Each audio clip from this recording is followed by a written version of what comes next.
सावधान, मानेवरचा काळेपणा म्हणजे केवळ टॅनिंग नाही, तर या गंभीर आजाराचे लक्षण. तुमची मान कितीही धुतली तरी काळेपणा जात नाही, मग ही केवळ घाण नसून शरीराचा इशारा असू शकतो. या स्थितीला अॅकॅन्थोसिस निग्रिकन्स म्हणतात. यात मानेची त्वचा काळी, जाड आणि खरखरीत दिसू लागते. यामागे इन्सुलिन रेझिस्टन्स, PCOS, हार्मोनल असंतुलन, लठ्ठपणा किंवा काही वेळा अनुवंशिक कारणे असू शकतात.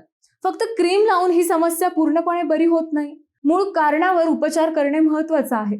वजन नियंत्रणात ठेवणे, इन्सुलिन रेझिस्टन्स कमी करणे आणि PCOS असल्यास योग्य उपचार घेणे आवश्यक आहे. जर काळेपणा खूप दिवसांपासून कायम असेल तर फास्टिंग ब्लड शुगर आणि फास्टिंग इन्सुलिन या चाचण्या करून घ्या. त्वचारोग तज्ज्ञांच्या सल्ल्याने केमिकल पील्स, लेझर ट्रीटमेंट किंवा रेझिनॉइड्स, युरिया, लॅक्टिक ऍसिड असलेल्या क्रीमचा वापर केला जाऊ शकतो. दैनंदिन काळजी म्हणून मान जोरात घासू नका, ब्लीच वापरू नका.